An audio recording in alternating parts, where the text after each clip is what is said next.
ساحر ظلمگار زمانہ سور اس نے کسی گران شہر یزیدانا سوستان سورو مارس کیا تو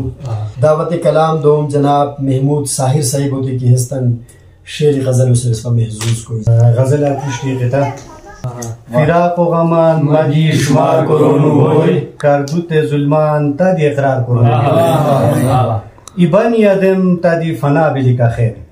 شران بخش تا دی بشار کرونو ہوئی غزل پیش قسمت چه ارشاد ما قیامت و ای منظر تا تین لذت حتی رشه ما قیامت و ای منظر تا تین لذت حتی رشه هر دیو سرا حسلکه زخمن شدت حتی رشه هر دیو سرا حسلکه زخمن شدت حتی رشه هر وقت حسه کرا و شوی عشق وفا مت تلقین هر وقت حسه کرا و شوی عشق وفا مت تلقین نیستان کوی به وفا هر دی برخت درشه نیستان کوی به وفا هر دی برخت درشه نیکی انسانو که مجال حتو مسموخ تو دیکو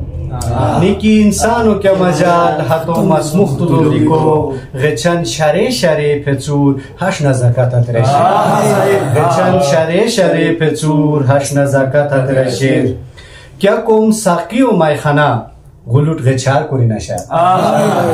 کیا کوم ساقی و میخانه غلوت غچار کوری نشه مستانه مست بیتی کسیم سکون در بط حتی مستانه مست بیتی کسیم سکون در بط حتی رشه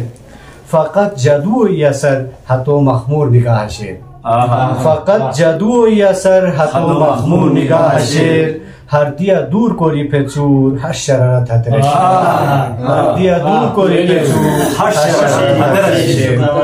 دوا سحیر و بوی ضرور بیرو مسورت ظلمان